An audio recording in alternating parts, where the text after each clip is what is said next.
sekarang ni kita nak sambung pula perbincangan kita mengenai dengan SOP Majlis Allahu Akbar.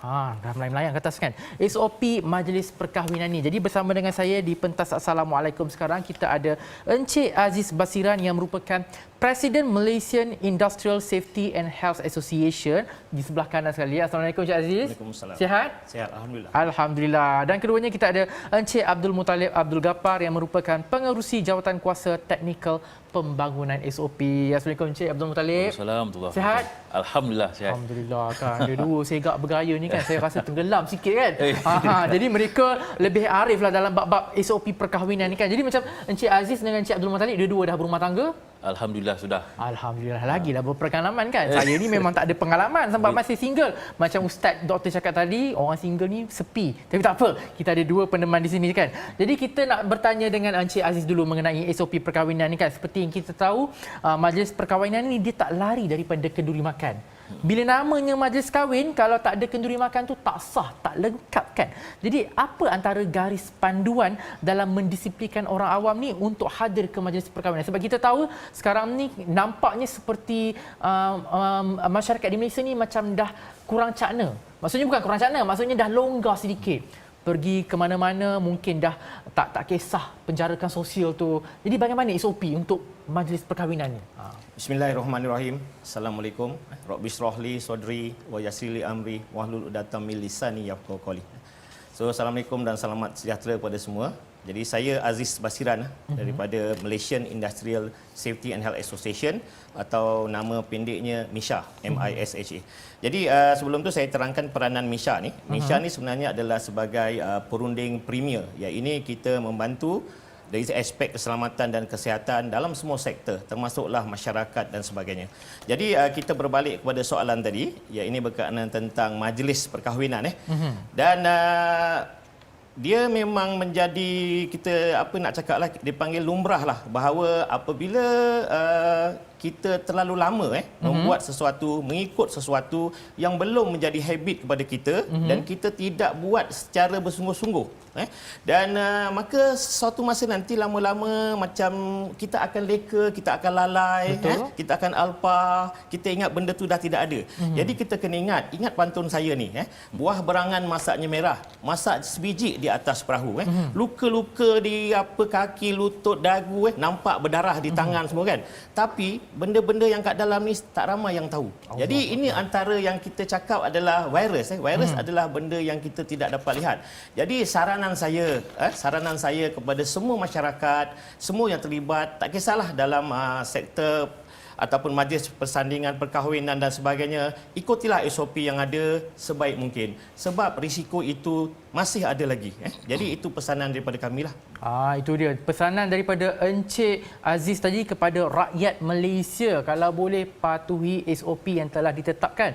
Dan kalau boleh biar kita melazimi, jadi kita punya habit supaya insya-Allah apa-apa wabak yang akan datang, kita dah ada orang kata cara untuk mengatasinya kan. Jadi dengan Encik Abdul Muttalib belakang. Jadi Encik Abdul Muttalib ini merupakan seorang pengurusi jawatan kuasa teknikal pembangunan SOP kan. Jadi bila bercakap mengenai pembangunan SOP kan, penyelesaian risiko terhadap sektor ni, apa dia punya risiko dia dan apa kaedah yang telah digunakan untuk menilai risiko tersebut? Okey. Pertama kali terima kasihlah pada Cik Anan dan juga penerbit Hijrah lah kerana sudi menjemput pihak MISHA untuk datang buat perkongsian pada hari inilah. Okey, bercakap tentang pembangunan SOP dan juga pengalasian risiko lah. Okey, macam sebelum ni kalau kebanyakan orang akan develop SOP based on pengalaman dia. Betul. Dia apa yang dia buat disenaraikan jadikan satu SOP.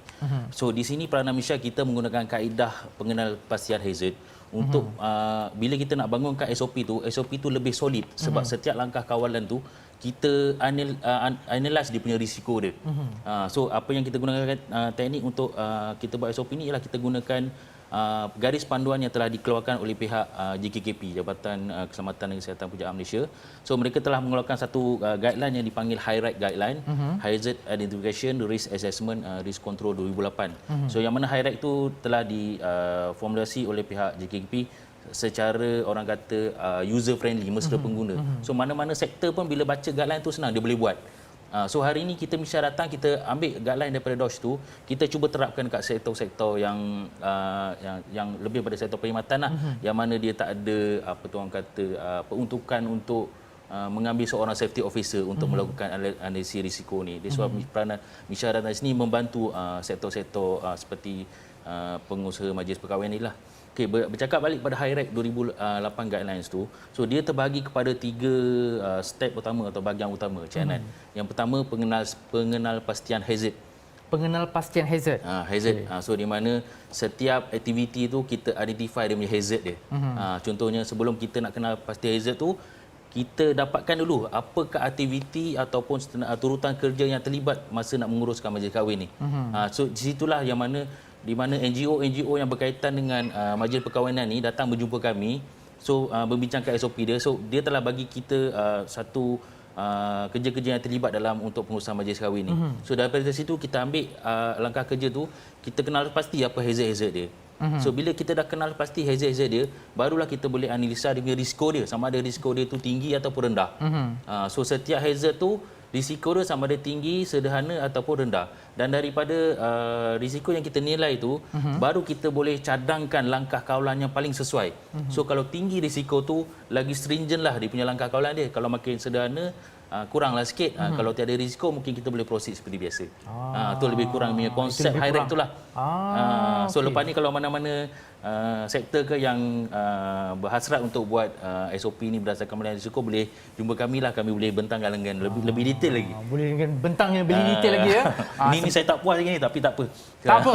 Kalau nak tahu dengan lebih maklumat lanjut, jumpa je Misha kan. Jangan risaukan. Jadi Encik Aziz, kita ada satu soalan daripada Facebook Live TV Al-Hijrah, iaitu daripada Puan Masnah Yaman. Assalamualaikum. Nak tanya, antara SOP majlis kahwin, ada ke had umur yang boleh hadir? Sebab kadang-kadang yelah kita macam biasa kalau tahun ni kenduri ni tak sah tanpa ada anak-anak kecil kan. Jadi kadang-kadang bawa stroller, bawa anak baby. Jadi had umur yang dibenarkan untuk hadir ke majlis perkahwinan.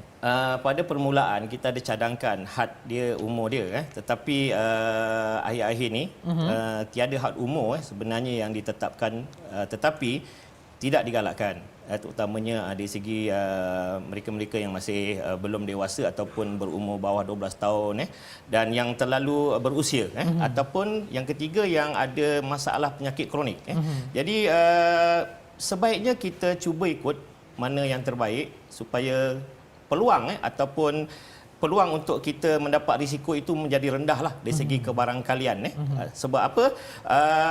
Had umur ni, kalau walaupun umurnya umur 20, umur 30, tetapi mungkin dia ada penyakit kronik. Jadi ini juga sangat membimbangkan. Jadi pada pendapat saya lah, ini pendapat saya saja. So kalau boleh kita cuba elakkan ataupun majlis tu kita buat satu tempat khas untuk mereka-mereka yang ada masalah tersebut tadi. Dari segi umur yang terlalu rendah atau umur terlalu tinggi atau mempunyai penyakit kronik. Ataupun mungkin dia ada fasa jam pertama, jam kedua, jam ketiga dan sebagainya. Tetapi seperti yang kita tahulah lumrahnya bahawa apabila kita berjumpa dalam satu majlis, kita berjumpa saudara mara, kita berjumpa sahabat yang dah lama tak jumpa, memang tetapi cubalah kita fikirkan semula, kalau kita sayang diri kita, kita sayang mereka semua, kita fikirkan yang terbaik. Jadi itu adalah saranan daripada kami lah.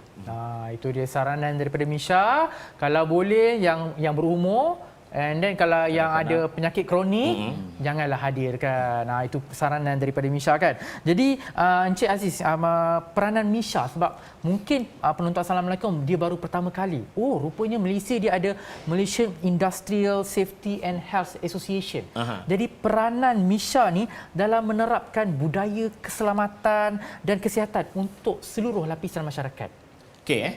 Misha ni ditubuhkan pada tahun 2012 dan ahli-ahlinya adalah terdiri daripada pakar-pakar dalam bidang-bidang spesifik tertentu.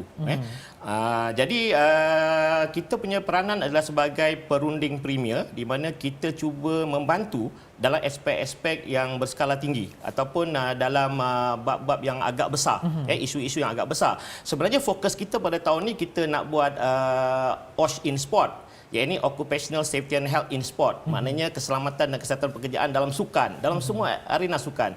Tapi disebabkan ada pandemik ini, so maka kita membantu. Kita dah membantu setakat ini secara rasmi. Sebenarnya banyak kita bantu sektor secara tidak rasmi. Yang rasmi kita yang membantu adalah seperti sektor gunting rambut. Kita videokan dan sebagainya, kita berbincang dengan presiden dan sebagainya. Yang kedua, kita telah membantu yang sektor majlis perkahwinan ni lah. So kita juga telah membantu sektor masjid dan surau dan juga gimnasium. Dan sekarang ni kita sedang fokus kepada sukan, di mana kita nak cuba melihat dari segi aspek, sebab kita lihat dari segi aspek sukan ni selain daripada ancaman virus dan sebagainya, selalu ada kecederaan dan sebagainya. Betul. Jadi bagaimanakah kita dapat mengurangkan, kalau kita dapat menghalang 100%, tapi bagaimana nak mengurangkan daripada kecederaan yang berlaku. Jadi peranan kami adalah membantu dari segi aspek-aspek, melihat dari segi situasi, dan kita juga yang telah kita rancangkan selama beberapa tahun sehingga tahun seterusnya lah, iaitu perancangan jangka panjang selama 5 tahun. Tetapi sekarang ni, tahun ini kita akan fokus yang berkaitan dengan COVID-19 ni. Jika ada pihak-pihak yang mungkin kita dapat bantu, kita dapat bekerjasama, boleh hubungi kami dan kita boleh berbincang. Tetapi kami pun ada had-had tertentu dari segi kapasiti dan sebagainya. Jadi kita mungkin dapat berbincang dalam bentuk yang untuk memudah lagi dan memperincikan lagi perkara-perkara yang sepatutnya belum ada. Sebenarnya banyak juga pihak yang cuba menghubungi saya dan telah menghubungi saya bagaimana untuk membantu mereka, tetapi atas kekangan masa dan sebagainya. Jadi kita cuba laksanakanlah sebaik mungkin. InsyaAllah. Kita pun harapkan semoga urusan ini dipermudahkan. InsyaAllah. Jadi Encik Muttalib kan, Yes, kita dah tahu, dah ada untuk majlis perkahwinan, ada SOP yang tertentu yang perlu dilaksanakan. Bagaimana pula dengan pemantauan? Kan? Yelah, kadang-kadang majlis tu mungkin ramai. Adakah akan ditempatkan seorang pegawai untuk memastikan segala SOP itu dilaksanakan ataupun macam mana? Okey. Bercakap pada pemantauan, satu soalan yang agak cantik Cik Nan. Okey, bercakap pada pemantauan, jelas sebagaimana yang kita maklum, majlis perkahwinan adalah satu majlis sosial yang mana memang sukar untuk kita nak kontrol crowd tu bila saudara mara dah datang semua kan. So kat sinilah kita boleh, kat sinilah di mana peranan DJ tu memainkan peranan. So DJ ataupun MC tu akan sentiasa mengingatkan tetamu tentang pemantauan SOP itulah. Macam sebelum ni kalau DJ lebih pada mengingatkan menu pada hari ini, dalca lah apa sebagainya. So kali ini dia lebih pada peringatan pada pemantauan SOP ni juga. Dan satu lagi, disarankan penganjur majlis ni kan dia orang kena set up dia punya kaunter untuk screening temperature tu kan. So disarankan supaya meletakkan poster-poster siap-siap kat situ. So bila the moment tetamu datang saja dia dah baca, so dia dah tersimpan dalam hati dia. So aku maksud ni ada SOP, ada peraturan. So at least dia boleh benda tu dah tersemat dalam hati dia kan. So nak maintain dia punya momentum untuk dia mematuh tu.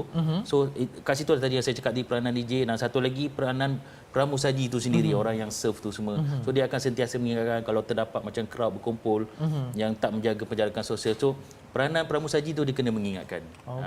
Dan juga akhir sekali peranan penganjur majlis itu sendirilah. Masuk-masuk pun dia dah kena remind. So ni apa, maklum tolong jaga penjagaan sosial, itu peranan daripada penganjur majlis lah, untuk pihak tuan rumah sendiri. Jadi untuk tu, adakah pihak penganjur majlis akan macam berkumpul dengan MC ke, catering ke, dan Misha akan brief? Ya, betul. Okey, dalam prosedur yang kita cadangkan sebelum majlis tu berlangsung, so dia akan ada satu sesi taklimat. Kalau dalam sektor pekerjaan kita panggil toolbox briefing.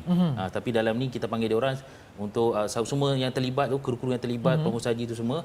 So tuan rumah akan bentangkan SOP tu, macam mana cara nak mematuhi SOP dan peranan masing-masing lah semasa menganjurkan majlis tersebut. Okey, baru tahu rupanya kan. Jadi kepada MC, kepada yang buat catering apa-apa semua, bukan saja penganjur, maksudnya anda yang orang luar yang terlibat dengan majlis perkahwinan tu pun kena cakna mengenai SOP perkahwinan ni kan. Jadi Encik Aziz kan, antara program yang telah dilaksanakan dan mungkin akan dilaksanakan dalam tempoh PKPP ni. Okey, antara program yang telah dilaksanakan seperti yang saya telah nyatakan tadi, tetapi sebenarnya banyak juga perkara-perkara yang kita buat membantu syarikat-syarikat dan sebagainya. So untuk mengemaskini, memperbaiki dan membangunkan SOP-SOP yang sesuai untuk syarikat-syarikat tertentu. Sebab kita di negara kita ni kita ada berbilang bangsa, kita ada pelbagai umur dan juga pelbagai budaya. Jadi ini suatu benda yang perlu kita fokuskan. Mungkin pihak kerajaan saya mintalah selepas ni walaupun dah reda dan sebagainya, kita teruskan berjuang sebab kita sekarang ni berjuang kepada sesuatu yang kita panggil musuh lah, yang kita tidak boleh nampak. Jadi kita telah buat tadi sektor-sektor yang telah nyatakan dan akan datang kita sebenarnya selain daripada sport, kita pernah juga buat untuk sekolah. So mungkin kita akan fokus kepada sekolah, kita akan fokus kepada masyarakat. Sebenarnya apa yang kami nak buat untuk selama 5 tahun ke hadapan ni adalah kita fokus kepada seluruh masyarakat daripada yang baru lahir sampailah yang mungkin dah sangat berusia. Jadi kami juga cuba untuk melaksanakan perkara-perkara ini kepada pihak-pihak yang lebih tinggi seperti di kementerian, seperti jemaah-jemaah menteri di mana kalau mereka menjadi role model yang baik kepada yang lain, so mungkin rakyat pun akan terikut-ikut seperti mungkin ada yang berminat dengan seseorang menteri ataupun perdana menteri. Jadi dia sebagai role model, sebagai role model untuk kita mematuhi perkara-perkara yang baik. Jadi kita perlukan role model yang ramai, role model yang ramai. Sebab motivasi saja tidak cukup. Kita perlukan ada inspirasi, seseorang ataupun sesuatu pihak yang kita dapat ikuti dan sentiasa mengingat. Jadi kita akan bantu dan kami juga bergabung dengan NGO yang lain sebenarnya untuk kita dapatkan maklumat dan apa yang kita boleh bantu dari aspek keselamatan dan kesihatan. Itu dia. Kita memerlukan role model seperti kata Encik Aziz tadi. Jadi kalau pihak pengurusan tertinggi kerajaan pun boleh menjadi role model, anda di luar sana pun boleh menjadi seorang role model dengan mengamalkan SOP-SOP yang telah ditetapkan kerajaan. Jadi kita nak ucapkan terima kasih kepada Encik Aziz Basira yang merupakan Presiden Malaysian Industrial Safety and Health Association dan juga Encik Abdul Muttalib Abdul Ghaffar, pengerusi Jawatan Kuasa Teknikal Pembangunan SOP yang berbicara hari ini mengenai SOP Majlis Keramaian ataupun SOP Majlis Perkahwinan. Jadi kalau nak tahu dengan lebih lanjut mengenai maklumat-maklumat SOP ni, boleh hubungi Misha terus. Tapi jangan ke mana-mana sebab lepas ni kita ada demo pelaksanaan SOP Majlis Perkahwinan. Jadi mesti penonton nak tahu kan, macam mana agaknya kan bila Majlis Perkahwinan yang skala besar ni kan nak dilaksanakan. Jadi nak tahu, jangan ke mana-mana, kembali lagi dalam Assalamualaikum selepas ini.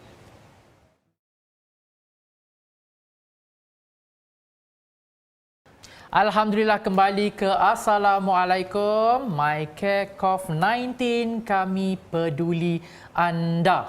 Jadi bila kita berbicara mengenai peduli anda, kita nak tunjukkanlah bagaimana SOP Majlis Perkahwinan akan dilaksanakan, antara demo-demonya lah kan. Jadi mesti penonton-penonton tak sabar nak tahu kan macam mana kan ada proses sanitasi ke kan. Sebab kadang-kadang kita ni bukan buat ke rumah, kadang-kadang kita buat dekat dewan. Jadi kalau dekat dewan macam mana prosesnya, perlu melibatkan siapa. Jadi nak tahu dengan lebih lanjut, kita bersama dengan tukang-tukang yang akan buat demonya. Kejap lagi kita ada Encik Kamarul Nazwan Jaafar dan juga Encik Azam Hussein, dan tengahnya kita punya tukang demo Encik Lokman. Jadi berkenaan dengan demo SOP keselamatan Majlis Perkahwinan ni kan, mungkin nak tanya dengan Encik Kamarul dulu. Antara aspek penting dalam SOP yang perlu ditekankan oleh penganjur majlis. Okey. Assalamualaikum, selamat pagi. Okey, so terlebih dahulu untuk penganjur majlis, mereka perlu pertama kali kena menyediakanlah satu SOP yang telah ditetapkan oleh KKM, kena ikut, dan juga garis panduan yang kita propose dalam Misha itulah. Okey, antaranya kita kena sanitize, kena disinfection tu tempat tersebut sebelum majlis itu berlangsung, dan juga kena mengamalkan tindakan sosial, dan kena menyediakan hand sanitizer di tempat-tempat yang telah ditetapkan. Selain itu juga untuk laluan masuk, so kita kena provide laluan masuk dan juga laluan keluar untuk memudahkan pengunjung ataupun tetamu yang hadir pada ketika majlis tersebut berlangsung. Okey, jadi macam Encik Azam kan, macam bila ada majlis perkahwinan ni kan, bila dikatakan perlu social distancing, macam majlis kahwin tu, kalau satu meja tu, kalau kita kata meja bulat, selalunya 10 orang duduk. Jadi kalau untuk social distancing, penjarakan sosial ni, macam mana jarak dia? adakah dia 10 orang juga kah ataupun dikurangkan ke macam mana? Saya. Okey.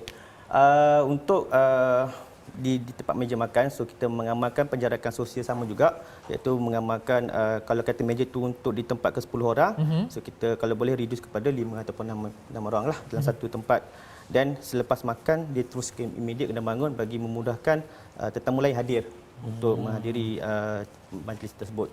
Okey, jadi Encik Kamarul, saya nampak ada 2 jenis pemakaian di sini. Ya, betul. Jadi mungkin boleh terangkan apa yang Encik Kamarul pakai dan apa yang Encik Azam pakai ni? Okey, saya pakai sama macam dia pakai lah. Okey, yang ni kita namakan dia adalah coverall, disposable coverall. Okey, so kita akan menyediakan juga disposable punya glove dan juga disposable punya shoe cover. Okey. Okey. So untuk yang ni kita namakan single cartridge respirator. Okey. Okey. Selain daripada itu, ketika pemakaian berlangsung, kita kena ada pemakaian untuk safety goggle. Okey, ini untuk mengelakkan daripada bahan yang kita guna ni terjejas kepada pelaksana ni lah. Okey. Kita nak mengelakkan supaya dia tak terhidu bahan kimia tersebut. Okey, jadi bila dikatakan disposable, maksudnya selepas pakai dibuang lah. Yes. Bagaimana pula dibuang. dengan yang penapis mulut tu dengan yang Okey. kacamata ni? Yang pakai buang, yang dibuang adalah cartridge tersebut. Oh, cartridge saja. Cartridge saja. So yang ni boleh basuh. This one yang untuk respirator kita boleh washable lah. Okey, yang hanya cartridge saja kita akan buang selepas majlis tu berlangsung nanti. Okey, jadi bagi mereka yang di luar sana yang memakai penutup muka macam ni ataupun yang kacamata macam ni, cara basuh tu macam mana? Adakah perlu disterilkan ke ataupun macam cuci macam biasa? Okey, untuk respirator dan juga safety goggle, so cara basuhan seperti biasa saja. Just Seperti menggunakan air biasa sabun saja. Okey. Tak okey, perlu okey. kita nak steriliskan lah. Okey, maksudnya cuci dengan menggunakan air sabun saja kan. Ya, Jadi betul. yang ini yang Encik Kamarul pakai dengan Encik Luman. Yang macam Encik Azam pula tu yang macam mana? Okey, untuk Cik Azam, Aha. okey, yang dipakai ni adalah disposable punya apron. Okey. So dan juga face shield. Okey. So face mask macam biasalah. Okey, dan juga disposable glove. So semua item ni adalah item yang perlu dilupuskan selepas penggunaan peralatan tersebut. Okey, jadi kalau untuk majlis perkahwinan kan, jadi bagi mereka yang macam Encik Luman pakai tu perlu buat apa dan macam kalau Encik Azam pakai ni perlu buat apa? Okey. Untuk Encik Loman, so pemakaian dia ni untuk dipakai untuk buat disinfection sebelum majlis dan juga selepas sesudah majlis. Oh, okey. Okey, dan untuk Encik Azam, so pemakaian ni adalah sepanjang masa berlangsung majlis perkahwinan tersebut Majlis lah. perkahwinan tersebut Yup, lah. betul. Jadi kalau macam Encik Azam ni, kalau contohnya macam caterer, Yes, macam betul. kalau DJ, perlu pakai DJ juga? just pakai face mask sajalah. Face mask saja. Face mask saja. Kan, sebab kadang-kadang saya pun buat MC wedding kan. Jadi Yes. saya pakai macam biasalah, pakai face mask je lah. Face mask sajalah. Jadi kalau macam MC wedding kan, sewaktu majlis berlangsung, adakah waktu bercakap tu dia kena pakai face mask saja ataupun dia boleh buka sikit ke macam mana? Bergantung kepada kesesuaian. Kalau dia rasa tak selesa, dia kena buka sikit lah. Untuk lagi satu, kadang lontaran suara Betul. tak dapat jelas dengar jelas, so buka sikit lah untuk bagi memudahkan pengunjung ataupun tetamu yang ada dapat mendengar arah-arahan yang dikeluarkan oleh DJ tersebut. Okey, bila berkaitan dengan disinfection ni kan, jadi berapa hari sebelum majlis dilakukan dan selepas majlis tu? Adakah sehari sebelum ke macam mana? Okey, sebaik-baiknya pada hari yang sama sebelum majlis berlangsung 2 jam. 2 jam sebelum majlis berlangsung kita akan buat disinfection the whole area. Dan selepas habis majlis, immediate tetamu dah balik semua dan kita akan buat disinfection. Oh, maksudnya dewan tu mungkin dah dihias indah-indah, lepas tu baru dibuat disinfection lah. Yes. Okey. Dan untuk tetamu, untuk petugas pramusaji, bila tetamu dia sudah bangun dan tetamu lain datang, dan tugas dia adalah untuk sanitize kerusi tersebut setiap masa. Oh, okey.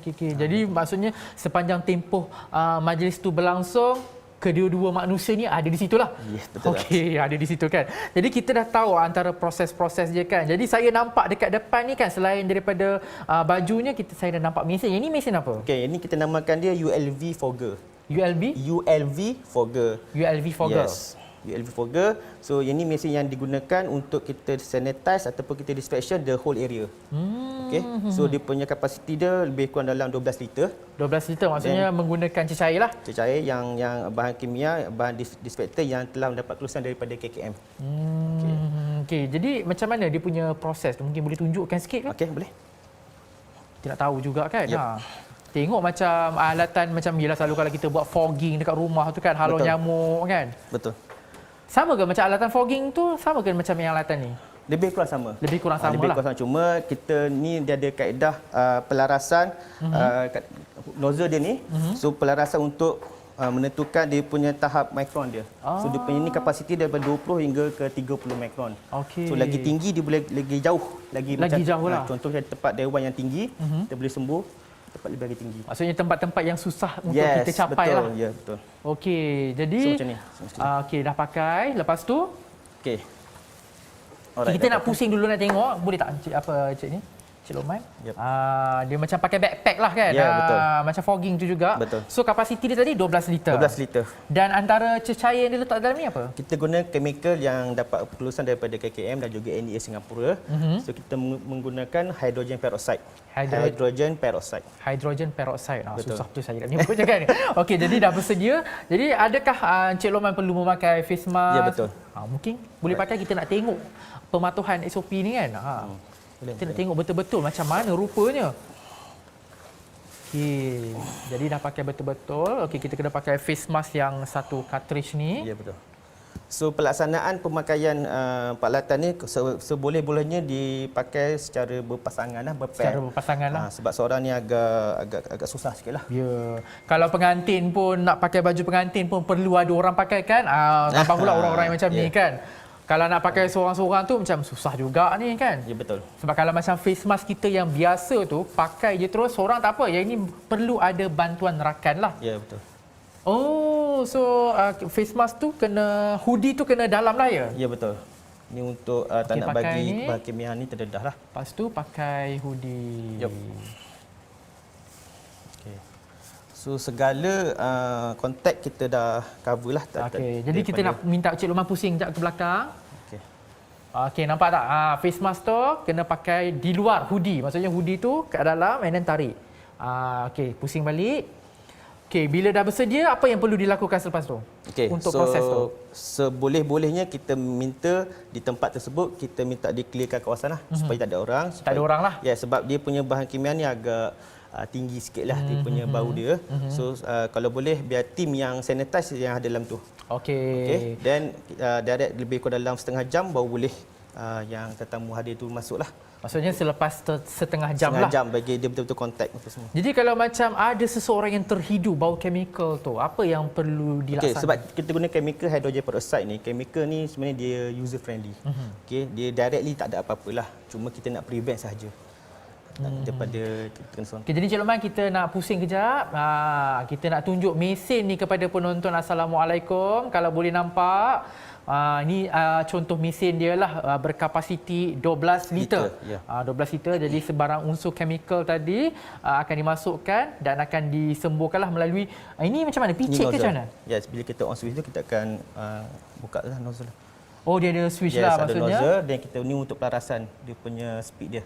So kalau macam dah tekan merah ni, dia dah start sembuh ke? Yup. Dia akan start sembuh akan lah. sembuh lah. Akan start sembuh. Yang ini untuk dia punya pelarasan Pelarasan lah. dia. Kuat ke, slow ke kan.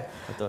Jadi selepas tu, lepas habis tu setengah jam, mereka akan buka ke ataupun macam mana? Macam mana maksudnya? Maksudnya lepas kita disinfectant semua Yes, kawasan betul. tu, sebelum majlis, pakaian ni akan dibuka ke macam mana? Kita akan buka dulu, yang jemur. Selepas tu bila selesai majlis pada hari tersebut, dan kita akan sarungkan balik. Akan sarung balik Sarung lah. balik dan baru kita akan dispose. Oh, saya ingatkan macam lepas sembuh pertama, buang, and then yang kali kedua tu pakai lain. Tak. Oh, pakai yang sama. Yes, betul. Jadi kalau dijemur tu maksudnya nak bagi betul-betul kering kan macam mana? Dia just untuk bagi ventilation punya laluan je lah. Okey. Jadi ini dia antara SOP majlis perkahwinan yang anda perlu lakukan. Jadi kalau datang majlis perkahwinan nampak mereka, janganlah rasa pelik pula kan, macam alien ke apa ni kan. Jangan rasa pelik. Ini merupakan salah satu SOP yang anda perlu patuhi. Jadi kita nak ucapkan jutaan terima kasih kepada Encik Kamarul Nazwan, Encik Lokman dan juga Encik Azam Husin kerana menjadi model hari ini kan. Jadi kita nak berhenti rehat seketika. Jangan ke mana. Kembali lagi dalam Assalamualaikum selepas ini.